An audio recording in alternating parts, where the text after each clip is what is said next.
الحمد لله الذي وحده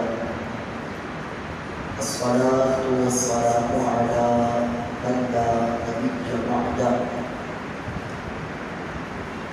أما بعد فأعوذ بالله من الشيطان الرجيم بسم الله الرحمن الرحيم والنجم إذا هوى صدق الله العظيم وصدق رسوله النبي الكريم الأمين إن الله وملائكته يصلون على النبي يا أيها الذين آمنوا صلوا عليه وسلموا تسليما اللهم صل على سيدنا ومولانا محمد وبارك وسلم وصلوا عليه الصلاة والسلام عليك يا سيدي يا رسول الله الصلاة والسلام عليك يا سيدي يا حبيب الله الصلاة والسلام عليك يا سيدي يا نبي الله وعلى آلك وأصحابك يا خاتم النبيين بندے پروردگار امت احمد نبی دوستدار چار یاران تابع اولاد علی مذہب حنفیہ دار ملت حضرت خلیل خاتمہ غوث اعظم زیر سایہ ولی صدیق اقص حسن کمال محمد فاروق ضد جاہ جلال محمد عثمان ضیاء شمع جمال محمد حیدر بہار باغ خصال محمد صلی اللہ علیہ وسلم ورضوان اللہ تعالی علیہ اجمعین وسرور کشور رسالت جو عرش پر جلوگر ہوئے تھے نئے بلاد درم کے سامان عرب کے مہمان کے لیے تھے بہار ہے شادیاں مبارک چمن کو آبادیاں مبارک مدد فلک اپنی اپنی ویر میں یہ گرو انادی قبول دیتے خدا ہی دے سب جان کو غم دکھاؤں کیوں کر تجھے وہ عالم کہ جب ان کو جھرمٹ میں لے کے کرسی جنا کا ٹکڑا بنا رہے تھے بچا کے قدموں کا ان کے دھوبن بنا وہ جنت کا رنگ و روحن جنہوں نے دنیا کی پائی قدرت وہ پھول گلزار نور کے تھے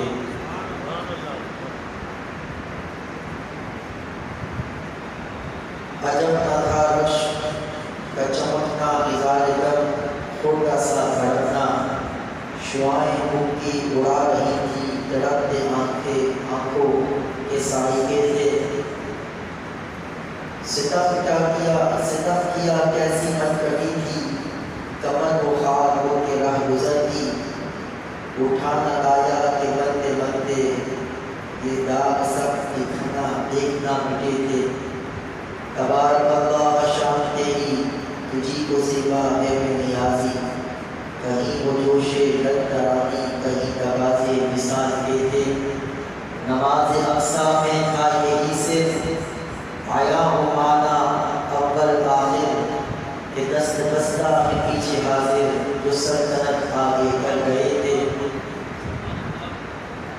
نبی رحمت شفیع امت رضا دلگاہ کو عنایت نبی رحمت شفیع امت رضا دلگاہ کو عنایت اسے بھی ان خدعتوں سے حصہ جو خاص رحمت کے کہاں بنے تھے اللہ رب العزت کا فضل و کرم اور اسی کی توفیق سے ماہ رجب المرجب کی 27ویں شب میں نبی رحمت صلی اللہ علیہ وسلم کے ذکر معراج و تذکرہ سننے کے لیے ہم سب یہاں پر جمع ہوئے ہیں اللہ رب العزت ہم سب کی حاضری اپنی بارگاہ میں قبول و مقبول فرمائے عزیزان گرامی انسانی تاریخ کا قدیم ترین سفر ایک یونانی دانشور نے حضرت سیدنا عیسیٰ علیہ السلام کی ولادت سے 300 سال پہلے کی، جو انسانی تاریخ کا سب سے قدیم سفر نامہ تصور کیا جاتا ہے، جس میں اس دور کے سماجی تہذیبی حالات اس یونانی دانشور نے تحریر کی۔ اسی طرح مسلمان سیاحوں نے جب سفر کیے تو اپنے سفر ناموں کو مرتب کیا، اور صرف نظر کہ سفر کرنے والا مسلم تھا یا غیر مسلم تھا، بڑے بڑے لوگوں نے جنہیں سیاحت سے لگاؤ تھا، انہوں نے مختلف ممالک کی جانب، خطوں کی جانب، دنیا کے طول و عرض میں انہوں نے کئی اسفار کیے اور اپنے سفر ناموں کو مرتب کیا، لیکن کسی بھی شخص نے نہ تو اس سفر نامے کو جانچا کہ جو لکھا ہے وہ ہی وہی سفر تھا، وہی حالات اور وہی مشاہدات تھے، یا آج تک کسی سفر نامے کی کوئی تصدیق نہیں ہو سکی، کیونکہ سفر کرنے والا تنہا تھا اور اس نے اپنی آپ بیتی کو، اپنے سفر نامے کو خود مرتب کیا، اس کا کوئی تصدیق کرنے والا نہیں۔ بڑے بڑے سفر نامے آپ نے پڑھے ہوں گے، سنے ہوں گے، وہ سفر کرنے والوں نے خود مرتب کیے، لیکن یہ بڑا انوکھا سفر ہے۔ سفر کے لحاظ سے، وقت کے لحاظ سے بڑا مختصر ہے، لیکن اپنی افادیت کے لحاظ سے بڑا اہم ہے۔ کوئی سفر نامہ ایسا نہیں ہوگا کہ جنہیں 14 صدیوں سے پڑھا جا رہا ہو، سنا جا رہا ہو، لیکن ایک سفر نامہ ایسا ہے جو بہت مختصر وقت کا سفر نامہ ہے، انتہائی قلیل وقت کا سفر نامہ ہے، لیکن اس کے اندر جو حالات ہیں، احوال ہیں، اس کے اندر جو اسرار ہیں اور اس کے اندر جو مشاہدات ہیں، وہ اتنے وسیع ہیں کہ 1500 سال کا عرصہ گزر گیا، لوگ اس کو پڑھتے ہیں، سنتے ہیں، تذکرہ کرتے ہیں، لیکن اس کی افادیت ماند نہیں پڑتی، بلکہ جب بھی ذکر معراج سنا جائے یہ ایمان کو جلا بخشتا ہے۔ اور بڑی خوبصورت بات یہ ہے کہ یہ سفر نامہ سفر کرنے والے نے مرتب نہیں کیا، یہ سفر نامہ سفر کرنے والے نے مرتب نہیں کیا، نہ ہی اسے مرتب کروایا، بلکہ جس نے یہ سفر کروایا اسی پروردگار نے اس سفر کو بیان بھی فرمایا اور اس کی عظمتوں کا ذکر اللہ نے اپنے قرآن میں فرمایا۔ ایک یہ ہوتا ہے کہ سفر کرنے والا خود بتائے کہ میں فلاں جگہ پہ گیا، میں نے یہاں سفر کیا، اس چیز کا مشاہدہ کیا، یہ حالات دیکھے، یہ معاملات دیکھے، ان چیزوں کو میں نے ملاحظہ کیا، تو بات اور ہوتی ہے، لیکن اس سفر کی عظمت کا کیا کہنا کہ جس سفر کو اللہ رب العزت نے کروایا ہو، نہ صرف کروایا ہو بلکہ اس سفر کو وہ خود ہی بیان بھی کر رہا ہے۔ اور سفر نامے تصدیق کے ہمیشہ محتاج رہے ہیں، لیکن حضور کا یہ سفر معراج اتنا عظیم ہے کہ اسے کسی تصدیق کی ضرورت نہیں، کہ اسے بیان کرنے والا رب کریم خود ہے، یہ حضور کا وہ سفر ہے۔ تو ہم بار بار یہ سفر سنتے ہیں، بار بار اس کا تذکرہ ہوتا ہے، لیکن ہر بار ایک نئی جہت، ایک نیا رخ، ایک نیا انداز، ایک نیا سوچنے کا، سمجھنے کا رخ اور طریقہ کھلتا ہے۔ یہ سفر محبت بھی ہے، یہ سفر عظمت بھی ہے،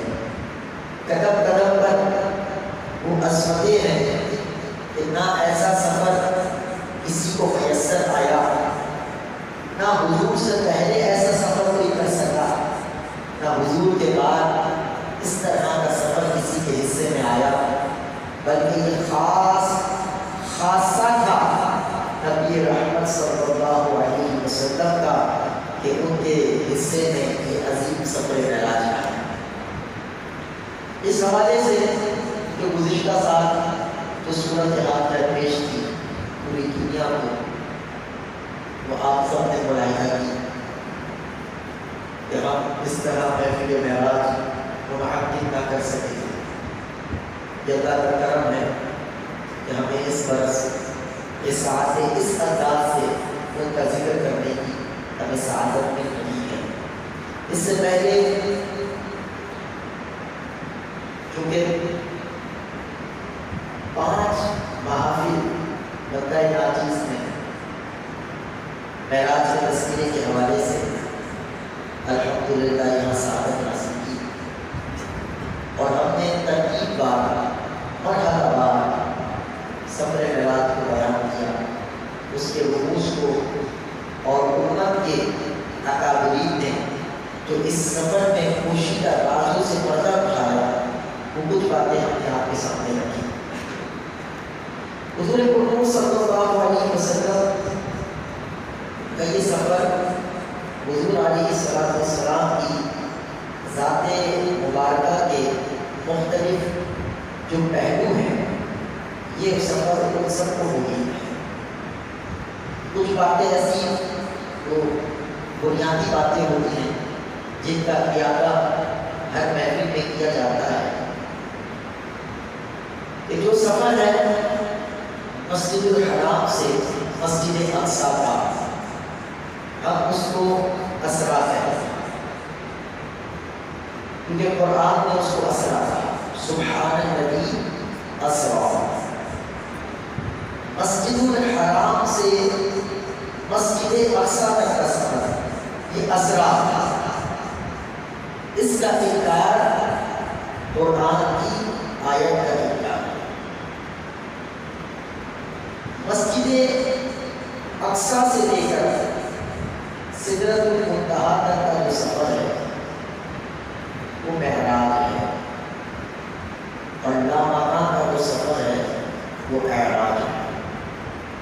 اسی طرح حضور نظام الدین محبوب الہی رحمۃ اللہ تعالی علیہ نے اس حوالے سے بہت خوبصورت کلام فرمایا، فرمایا کہ نبی رحمت صلی اللہ علیہ وسلم کی جو ذات مبارکہ ہے اس کی 3 الگ الگ جہتیں ہیں۔ ایک ہے جہت بشریت، جس کو عالم جسمانیت سے ربط اور تعلق ہے۔ حضور کی ایک ذات کی جہت ہے ملکیت، ایک ہوتا ملکیت، ایک ہوتا ملکیت، ملک فرشتے کو کہتے ہیں۔ تو یہ ملکیت اور روحانیت جسے عالم ارکان اور حقائق قدسیہ سے تعلق ہے، اور ایک ہے محمدیت، ایک ہے محمدیت یعنی حق تعالیٰ کی ذات و صفات، اس کے حسن و جمال کا مظہر عطر ہونا۔ سفر معراج تینوں مرحلوں اور حضور کی تینوں شانوں کے تعلق سے، مسجد الحرام سے مسجد اقصیٰ تک کا جو سفر ہے یہ جہت بشریت کی عظمتوں کو ظاہر کرتا ہے۔ مسجد اقصیٰ سے جو سدرۃ المنتہا تک کا سفر ہے یہ ملکیت کی عظمت کو ظاہر کرتا ہے، لیکن وہاں سے آگے جو لامکان کا سفر ہے وہ حضور پرنور صلی اللہ علیہ وسلم کی محمدیت کی معراج ہے۔ اور اصل معراج ہے کیا مسجد اقصیٰ معراج ہے، یا ساتواں آسمان کی سیر کرنا معراج ہے، یا جنت اور دوزخ کا مشاہدہ یا ان کو ملاحظہ کرنا معراج ہے، یا سدرۃ المنتہا سے آگے گزر جانا معراج ہے؟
مصطفیٰ کی معراج ہے۔ جنت اور دوزخ کا ملاحظہ کرنا، مشاہدہ کرنا، یہ اس کی تو معراج ہو سکتا ہے، لیکن حضور کی معراج نہیں ہو سکتا۔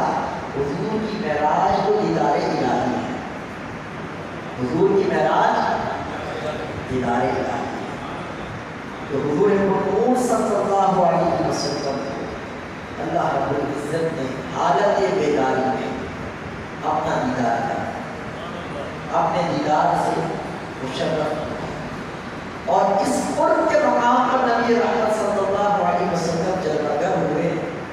کہ جسے قرآن مجید فرقان حمید میں فَكَانَ قَابَ قَوْسَيْنِ أَوْ أَدْنَىٰ سے تعبیر کیا گیا کہ دو کمانوں سے کم کا فاصلہ، یہ سمجھانے کے لیے بات ہے۔ اتنا قرب نبی رحمت صلی اللہ علیہ وسلم کو میسر آیا کہ اتنا قرب کسی اور کے حصے میں نہیں آیا۔ بزرگان دین فرماتے ہیں کہ نبی رحمت صلی اللہ علیہ وسلم کو اگر امت کا خیال نہ ہوگا، اگر خیال امت پیش نہ ہوگا، اس قرب کی منازل میں پہنچ کر حضور واپس تشریف لائے، حضور اس قرب کی منزل میں پہنچ کر واپس تشریف نہ لاتے اگر امت کا خیال نہ ہوگا۔ یہ تو امت کا خیال تھا کہ حضور وہاں سے واپس تشریف لائے، ورنہ جس مقام پر حضور پہنچے اسے تو مقام بھی کہنا سمجھانے کے لیے، کیونکہ وہاں کوئی مقام نہیں تھا، وہاں کوئی مکان نہیں تھا۔ اسے ہم مکان سے تعبیر کرتے ہیں کہ جہاں کوئی جہت نہیں، جہاں کوئی سمت نہیں، جہاں ہم یہ بھی نہیں کہہ سکتے دائیں نہ بائیں، نہ آگے نہ پیچھے، نہ اوپر نہ نیچے، جہاد ساتھ چھوڑ دیتی ہے، کیونکہ جس کا دیدار کرنے گئے ہیں وہ جگہ سے پاک ہے، وہ جہت سے پاک ہے، وہ مکان سے پاک ہے، وہ فکر سے پاک ہے، وہ ڈائریکشن سے پاک ہے۔ تو اس ذات کا دیدار کرنے کے لیے مصطفیٰ کریم کا مقام کے مسافر، یہ طویل سفر حضور علیہ السلام نے چند ساعتوں میں فرمایا، لیکن اس سفر کی بنیاد جو حضور نے بیان فرمائی وہ بھی بڑا عجیب مرحلہ ہے، وہ بھی بڑا عجیب انداز ہے۔ کہیں تک بات جیسے قرآن میں ملتی ہے صراحت ہمیں مسجد الحرام سے مسجد اقصی، یہ بات وہاں تک ہے۔ آگے کا جو سفر ہے وہ حدیث مبارکہ میں، پھر اور جس کو جتنا زیادہ راز سمجھنے کا عہد پایا حضور مطہور صلی اللہ علیہ وسلم نے اسے اسی انداز سے بیان فرمایا۔ یہاں پر امام قسطلانی رحمۃ اللہ تعالی علیہ نے مواہب لدنیہ میں ایک بڑا خوبصورت نکتہ جو سفر معراج کے حوالے سے بیان کیا کہ سفر معراج کے مختلف احوال ہیں، کوئی کچھ کہتا ہے، کوئی کچھ کہتا ہے، کسی کا دعویٰ کچھ ہے، کسی کا دعویٰ کچھ ہے۔ تو کہتے ہیں کہ حضور صلی اللہ علیہ وسلم جب سفر معراج سے واپس تشریف لائے تو حضور علیہ السلام نے ہر ایک کو اس کی عقل اور مرتبے کے لحاظ سے اس سفر کو بیان، ہر ایک کو اس کی عقل اور اس کے مرتبے کے لحاظ سے حالات بتائے۔ کفار تو سب سے نیچے اور انتہائی پستی کے درجے میں، نبی رحمت صلی اللہ علیہ وسلم نے ان سے صرف عالم اجسام کی بات فرمائی، اور حضور نے کیا فرمایا کہ میں راتوں رات مسجد حرام سے مسجد اقصی تک چلا گیا۔ اگر حضور مطہور صلی اللہ علیہ وسلم ان سے آسمانوں کی بات کرتے تو آسمان تو انہوں نے دیکھے گی، لیکن مسجد اقصی کو دیکھی ہوئی، مسجد اقصی کے احوال کو جانتے، مسجد اقصی کے سفر کی مسافت سے وہ آگاہ تھا، مسجد اقصی کے در و دیوار اس کے نفوذ سے وہ آشنا تھے،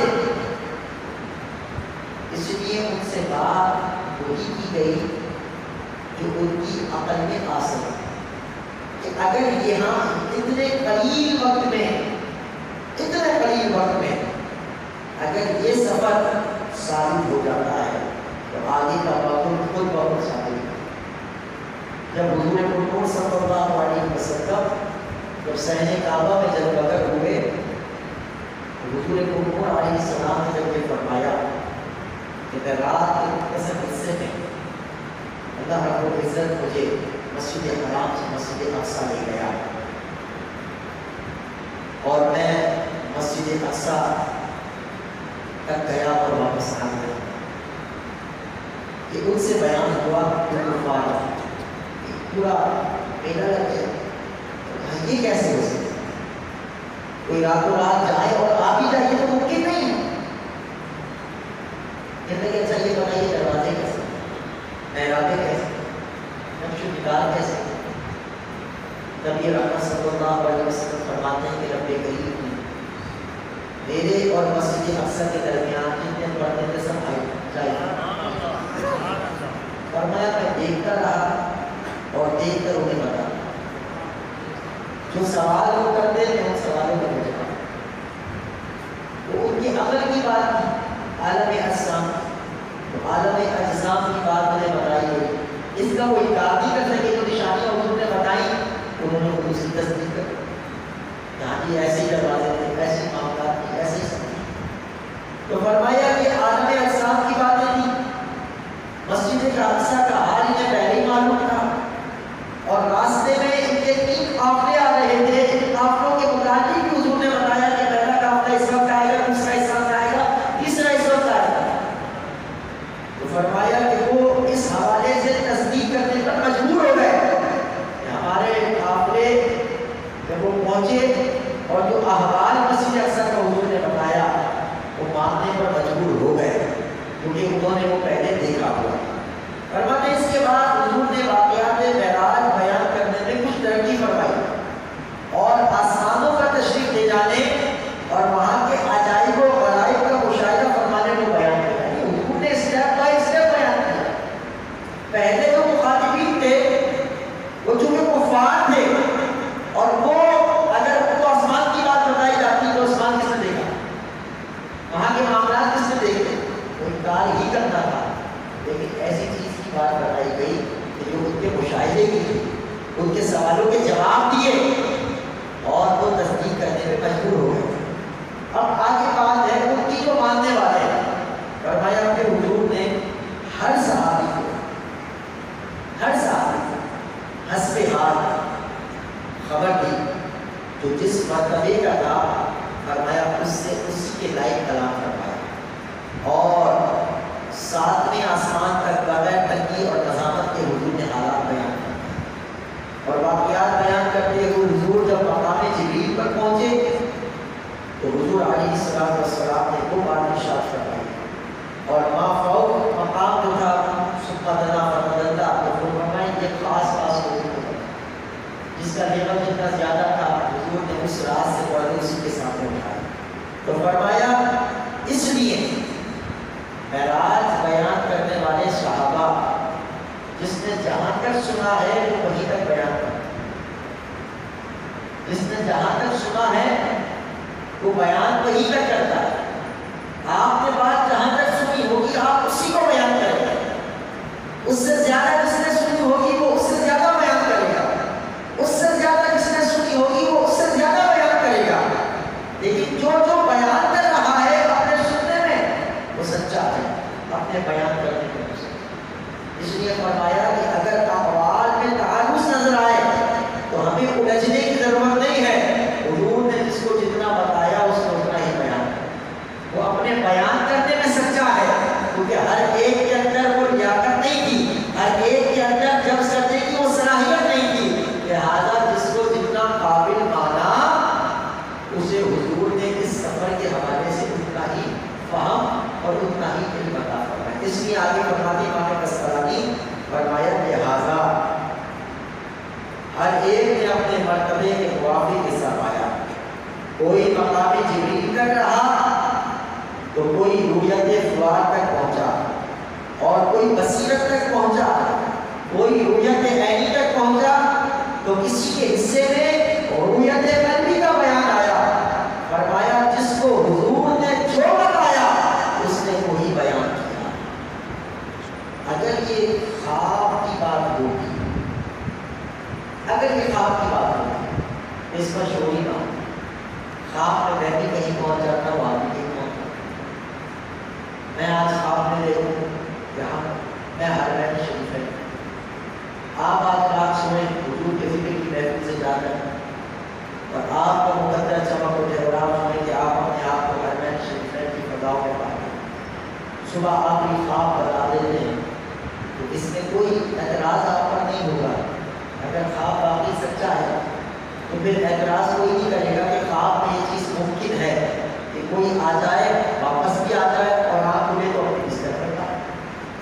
اگر یہ معاملہ خواب کا ہوگا، اگر معراج نامی ہوگی، نامی کہتے ہیں خواب کو، اگر معراج نامی ہوگی تو پھر شور کیوں ہوگی؟ معراج جسمانی کی، کیونکہ خواب میں تو کسی کا اس سے زیادہ دعویٰ کر دینا یہ بھی کوئی اعتراض کی اور تعجب کی بات نہیں۔ اصل اعتراض تو یہی تھا کہ حضور علیہ السلام کی یہ معراج جسمانی تھی، اس لیے اس کو قبول کرنے میں وہ کشمکش کا شکار ہو گئے کہ یہ کیسے ہو سکتا ہے کہ آنن فانن رات کے مختصر حصے میں حضور مسجد اقصی تشریف بھی لے گئے ہوں اور واپس بھی آ گئے۔ یعنی مسجد اقصی سے واپس آنا مشکل ہے، چلے جائے گا آسمانوں اور نامکان کا سفر کر کے، یہ بات تو الگ ہے، مسجد اقصی سے ہی رات لوٹ آنا یہ ممکن نہیں ہے۔ تو فرمایا اگر یہ مان لیا جائے تو آگے کا سفر خود بخود ثابت ہو جائے۔ یہ معراج حضور پرنور صلی اللہ علیہ وسلم کی نامی نہیں تھی بلکہ یہ معراج جسمانی۔ بعض لوگوں نے اس پر اعتراض بھی کیا اور قرآن مجید فرقان حمید کی ایک آیت اس پر رکوع بھی کرتے ہیں، وَمَا جَعَلْنَا الرُّؤْيَا الَّتِي أَرَيْنَاكَ إِلَّا فِتْنَةً لِلنَّاسِ، اور ہم نے آپ کو جو رؤیا دکھایا، خواب دکھایا، اے محبوب کے لوگوں کی آزمائش کے لیے۔ جبکہ مفسرین بتاتے ہیں کہ اس آیت کا معراج سے کوئی تعلق نہیں، اس آیت کا معراج سے تعلق نہیں ہے، اور یہ آیت جس رؤیا کی بات کر رہی ہے وہ رؤیا نہیں ہے کہ جس میں معراج کا تذکرہ ہے، بلکہ یہ معراج کی جو بات ہے وہ نبی رحمت صلی اللہ علیہ وسلم نے خود ارشاد فرمائی کہ جسے بخاری شریف کے اندر فرمایا، حضور فرماتے ہیں وَهُوَ نَائِمٌ فِي الْمَسْجِدِ، حضور کے بارے میں آتا ہے کہ حضور نے فرمایا کہ میں مسجد میں سو رہا تھا اور بینہ انا عند البیت بین النائم والیقظان، تو فرمایا یہ جو حالتیں حضور نے بیان فرمائی ہیں، امام ابن حجر اسقلانی فرماتے ہیں وَأَقَلَّهُ قَوْلَهُ فَاسْتَيْقَظَ وَهُوَ عِندَ الْمَسْجِدِ الْحَرَامِ فَإِنْ حُمِلَ عَلَى ظَاهِرِهِ جَازَ أَنْ يَكُونَ النَّامَ بعد أن هبط من السماء فاستيقظ وهو عند المسجد الحرام، وجاز أن يؤول قوله استيقظ أي أفاق مما كان فيه، فإنه كان إذا أوحي إليه يستغرق فيه، فإذا انتهى رجع إلى حالته الأولى فقناعته بالاستيقاظ۔ فرمایا کہ حضور کی جو مختلف احادیث میں حضور نے فرمایا کہ میں سو رہا تھا، میں نائم تھا، میں بیدار ہوا، تو پتہ ہے اس کا معنی کیا ہے؟ کہ یہ معراج خواب میں ہوئی تھی تو حضور فرماتے ہیں اپنا نائم میں سو رہا تھا، یا حضور نے فرمایا میں بیدار ہو گیا تو یہ خواب کا ذکر ہے؟ فرمایا نہیں۔ کیا معراج ہوئی رات میں؟ فرمایا نہیں، معراج تو رات کے مختصر حصے میں ہوئی۔ کیا رات کے مختصر حصے میں حضور واپس تشریف لائے تو فرمایا حضور نے آرام فرمایا، اور اس آرام کرنے کے بعد جو حضور بیدار ہوئے اس کو حضور نے فرمایا کہ میں بیدار ہو گیا۔ یہ ہے اس کے ظاہری معنی کہ پوری رات کو معراج نہیں ہوئی، رات کے مختصر حصے میں معراج ہوئی ہے، تو فرمایا اس لیے معراج کے سفر کے بعد آ کر حضور نے آرام فرمایا، اور جب حضور بیدار ہوئے تو آپ نے فرمایا کہ میں بیدار ہوا۔ اور فرمایا اس کی تعبیر دوسری بھی ہے کہ جب حضور پہ وحی الہی کا نزول ہوگا تو حضور کی حالت اس حالت کو حضور مستغرق ہو جاتے ہیں، اور اس حالت میں دنیا کا کچھ خیال نہ رہتا، اور جب وہ حالت ختم ہوتی ظاہر ہوتی تو پھر آپ دنیا کی طرف متوجہ ہوتے، تو فرمایا اس حالت سے اس حالت کی طرف متوجہ ہونے کو حضور نے بیداری کرا، کیونکہ اگر اس کو خواب ہی مانے تو عزیزان گرامی خواب کا دعویٰ تو کوئی اس سے آگے کا بھی کر سکتا ہے۔ حضور علیہ السلام بیداری میں اپنے محبوب کریم صلی اللہ علیہ وسلم کو اللہ رب العزت نے بیداری کی حالت میں اپنا دیدار کرایا۔ اور ایک اور بات جو میں نے عرض کی شروع میں کہ معراج حضور اللہ تبارک و تعالیٰ کا دیدار کر کے معراج دیدار الہی کا حضور کی تسکین جنت اور دوزخ کے مشاہدے میں نہیں، حضور کی تسکین آسمانوں پر اٹھائے جانے میں نہیں، قلب مصطفیٰ کی تسکین ہے دیدار الہی۔ قلب مصطفیٰ جس پر غموں کے بادل چھائے ہوئے، آب الحزن غم کا